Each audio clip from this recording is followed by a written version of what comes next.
Bonjour tout le monde, c'est Thibaut Frely. Je vous avais envoyé un petit questionnaire il y a quelques temps pour vous demander ce que vous aviez envie d'apprendre en photographie et je pensais avoir 3-4 réponses et puis j'ai vraiment été surpris, vous avez été 17 à me répondre. Donc merci beaucoup d'avoir pris le temps de répondre et d'avoir pris le temps de vous exprimer, ça m'aide beaucoup. Je vous propose dans cette vidéo de découvrir ensemble les résultats, ils sont juste là sur mon ordi. C'est une vidéo un petit peu sur les coulisses, hein. Je vais un petit peu commenter les résultats. C'est une vidéo qui intéressera pas forcément tout le monde, mais si jamais la pédagogie, vous avez envie de comprendre comment je vais aborder ça, si jamais ça vous intéresse, je suis vraiment ravi de partager ça avec vous. La pédagogie, c'est vraiment une question très importante parce que c'est bien beau de vouloir transmettre son savoir, mais encore faut-il savoir comment le faire pour que ce soit vraiment adapté aux besoins. Et pour ça, maintenant, ça fait 2 ans que j'ai commencé à enseigner la photo, que ce soit dans des cours individuels, des stages, dans les clubs, en faisant des animations, aussi surtout à l'école photo mode ouverture et à la masterclass mode ouverture. Là, grâce à Eric Peugeot, j'ai appris beaucoup, j'ai appris à être plus pédagogue, à vraiment savoir transmettre ça. Et c'est ça aussi que je vais analyser avec ce questionnaire, comment mieux répondre à vos besoins, comment vous amener plus loin, comment vous apprendre en vous amusant à faire les photos qui vous plaisent et à vous exprimer mieux en photo. Voilà, j'en dis pas plus, les réponses sont là, encore merci d'avoir répondu, on se retrouve sur mon ordinateur pour découvrir tout ça en détail. Voilà, on se retrouve sur l'ordinateur pour analyser les résultats. Les 3 premières questions, j'ai volontairement laissé des questions ouvertes pour vraiment vous laisser la parole et je voulais pas non plus vous influencer déjà avec les réponses qui allaient suivre. Alors je vais pas rentrer trop dans le détail de ce qu'il y avait. Ce qui est intéressant, c'est que c'est pas facile quand on a une question ouverte et quand on doit exprimer ses besoins ou ce qu'on veut faire. C'est pas toujours facile et ça je peux très bien le comprendre parce que ça m'est arrivé aussi. Quand j'ai appris la photo, à un moment T, j'arrivais pas forcément à exprimer ce qui me bloquait ou ce que j'avais besoin d'étudier pour aller plus loin. Voilà, c'est tout à fait normal. Il y a quand même des choses intéressantes. Il y a des gens. Alors, la première question, c'était que voudriez-vous apprendre en photo pour aller plus loin? Et donc là, il y a des gens qui m'ont dit tout, donc ça c'est peut-être plutôt des débutants. C'est bien aussi de reconnaître qu'on a tout à apprendre, ça c'est un bon état d'esprit. Et quelqu'un m'a écrit « difficile de répondre à cette question ». Et ça, je crois que ça résume un petit peu ça. Quand on essaye d'exprimer de ce dont on a besoin, quel est notre problème, voilà, c'est pas facile. J'ai eu des choses intéressantes quand même, quel appareil photo choisir, comment choisir les bons réglages, des choses un petit peu techniques. J'ai eu maîtriser la lumière, la photo de paysage est revenue plusieurs fois, comment faire des photos nettes. J'ai eu aussi sur le post-traitement, 3 réponses sur Photoshop, apprendre Photoshop, sublimer ses photos grâce au post-traitement. Voilà, ça c'est aussi des choses intéressantes. La deuxième question, c'était quel blocage ou difficultés rencontrez-vous? Et là aussi, j'en profite au passage pour saluer les personnes qui me connaissent et qui ont mis un petit peu d'humour dedans. Là déjà, je salue Paul qui m'a mis des très belles réponses. Il a Paul, il est irlandais, il a les instructions du manuel en français, c'est ça qui pose difficulté. Voilà, mais alors ici, j'ai eu pas assez de temps, j'ai eu la motivation, le blocage, pas assez de motivation, le confinement, j'ai eu des problèmes techniques. Les problèmes techniques, c'est quelque chose qui revient souvent, que ce soit les fonctions de l'appareil photo, les réglages de l'appareil photo, que ce soit le guide d'utilisation de l'appareil photo. Alors là, la bonne nouvelle, c'est que la technique, ça s'apprend relativement rapidement.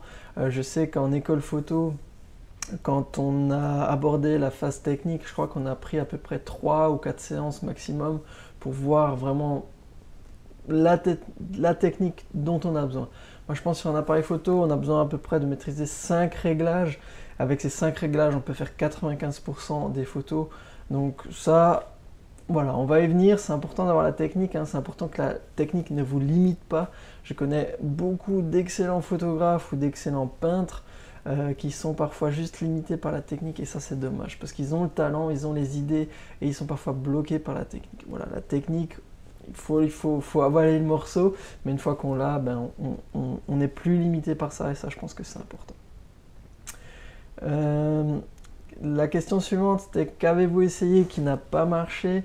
Là, je m'attendais aussi à des choses, peut-être des méthodes de travail. Alors, il y a des choses sur lesquelles je ne pourrais pas forcément vous aider, hein. La photo haute vitesse, la photo sous-marine, voilà, le flash en second rideau, ouais, c'est des choses assez spécifiques. Ça on verra aussi, photo de paysage au loin. Ouais. Donc, voilà.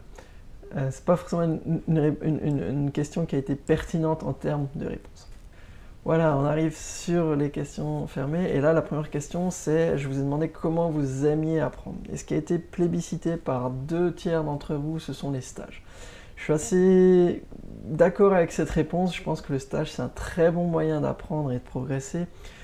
Tout simplement parce qu'on est vraiment plongé dedans, on est concentré, on est en immersion pendant un stage, et ça c'est vraiment très efficace. Je suis toujours ravi de constater pendant mes stages, hein, pendant le dernier en Bretagne par exemple, hein, qui se déroule sur 4 jours, je suis ravi de constater que dès le premier jour, il y a déjà les premiers automatismes qui arrivent, hein. Même des gens qui sont débutants, qui n'ont pas forcément fait de photos de paysage ou même pas trop de photos encore, qu'ils arrivent déjà au bout du 2e jour à se débrouiller par eux-mêmes, et qu'ensuite il faut juste encore un petit peu peaufiner tout ça. Mais voilà, je constate vraiment que le stage, ça marche bien. J'ai encore Christine qui m'a appelé hier pour me demander quand est-ce que je fais, quand sont mes prochains stages. Et voilà, pour l'instant, malheureusement, je ne peux rien proposer, tout simplement parce qu'on ne peut pas les faire, hein. J'avais déjà des choses prévues en janvier, ben voilà, tout a été annulé déjà pour janvier, donc pour l'instant, pas de stage. La deuxième réponse qui est arrivée en club, celle-ci ne me surprend pas trop non plus, parce que la plupart des gens qui ont répondu à ce sondage, ce sont des gens qui me connaissent, et c'est vrai que je suis assez actif dans les clubs, donc que ce soit à Huningue, à Saint-Louis, à Altkirch aussi un petit peu, et surtout à Audincourt avec l'école photo, même si c'est pas un club à Audincourt, mais c'est l'école photo et la masterclass photo. Donc c'est des gens aussi qui sont en club, donc je suis pas surpris. C'est une bonne méthode aussi en club, c'est surtout pour être entouré et ne pas être seul. Là aussi avec le confinement, on ne peut plus se retrouver en club. Et on arrive à une 3e position avec les vidéos, ça c'est plutôt une bonne nouvelle, une personne sur 2 aime apprendre avec des vidéos. Voilà, c'est pour l'instant un des seuls moyens qui reste pour pouvoir apprendre la photo. On a les livres aussi, ça c'est un très bon moyen, les livres, et les cours individuels qui n'ont pas forcément été plébiscités dans ce sondage. Ensuite, alors, là c'était la manière de travailler, hein. Comment est-ce que vous aimez apprendre? Quelle est votre manière de travailler? Alors, 17% d'entre vous sont comme moi, ils aiment trouver l'information et se débrouiller seuls. C'est quelque chose que j'ai appliqué dans mon apprentissage photo.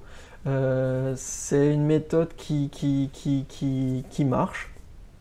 Avec le recul, si c'était à refaire, le seul regret, enfin c'est pas forcément un regret, mais ce qui est un petit peu dommage avec cette méthode, c'est qu'on tâtonne vraiment. Ça prend vraiment beaucoup de temps déjà de trouver la bonne information, et ensuite vraiment de l'appliquer soi-même. Juste pour une illustration, hein, moi je sais que j'ai mis 2 ans et demi à réussir à faire mes premières photos satisfaisantes. Donc c'était juste 2 ans et demi à arriver à comprendre comment faire une bonne photo, comment faire une photo qui me plaît. Sachant que pendant ces 2 ans et demi, je m'y suis vraiment consacré totalement, c'est-à-dire que je passais en moyenne 2 heures par jour à apprendre ça. Un petit calcul rapide, hein, 2 ans et demi à 2 heures par jour, ça fait presque 2000 heures pour arriver à avoir les premiers résultats. C'est quand même assez chronophage. Donc voilà, c'est une méthode qui marche, mais c'est une méthode qui prend du temps. Donc si vous y passez que, je sais pas, 20-30 minutes en moyenne par jour, vous allez vite tomber sur 5 ans, 10 ans d'apprentissage pour arriver vraiment. Ça va être une méthode qui marche, mais qui est une méthode qui peut être lente. Ensuite, 35% d'entre vous, faire partie d'une communauté, hein. Ça c'est l'esprit club, c'est ne pas être seul, c'est de pouvoir poser des questions, c'est de pouvoir apprendre avec d'autres. Ça, je trouve que c'est une solution aussi qui est intéressante. Voilà, tout simplement parce qu'on n'est pas seul. Il y a le côté émulation aussi qui est intéressant. Et enfin, là où je suis assez heureux, c'est la moitié d'entre vous que en plus de ça, que vous aimez vraiment avoir un accompagnement personnalisé et surtout que vous puissiez poser vos questions. Ça, je trouve que c'est quelque chose d'extrêmement important, hein. On est en train d'apprendre, on a un petit blocage, on a une question, de pouvoir la poser et avoir une réponse adaptée qui nous permet de continuer. Ça, je suis vraiment assez d'accord avec ça. Et c'est quelque chose que j'ai déjà pensé avant. Dans ce que j'aimerais développer, c'est quelque chose que j'ai intégré justement, qui est cette possibilité vraiment de pouvoir poser une question, d'être accompagné, même de manière individuelle s'il le faut. Donc ça, c'est vraiment très intéressant. Je note vraiment très précisément ces réponses. Ensuite, on a concrètement par quel contenu vous êtes intéressé. La première réponse, c'est les défis et les exercices pratiques à réaliser. Ça, je suis content, je suis heureux de l'entendre aussi parce que c'est en forgeant qu'on devient forgeron. Et je vous prépare des petites choses là pour très bientôt et ce sera justement un défi à réaliser. Ce qui vient en deuxième, c'est voir comment réaliser des photos et des séries. Donc ça, c'est plus voir un petit peu en coulisses comment ça se déroule. Et ça fait partie de la solution que je vais vous parler juste un petit peu après. Ensuite, on arrive en troisième position, des informations sur la technique et les réglages. Donc ça, on retrouve le côté technique qu'il faut apprendre. Ensuite, comment traiter mes photos sur l'ordinateur.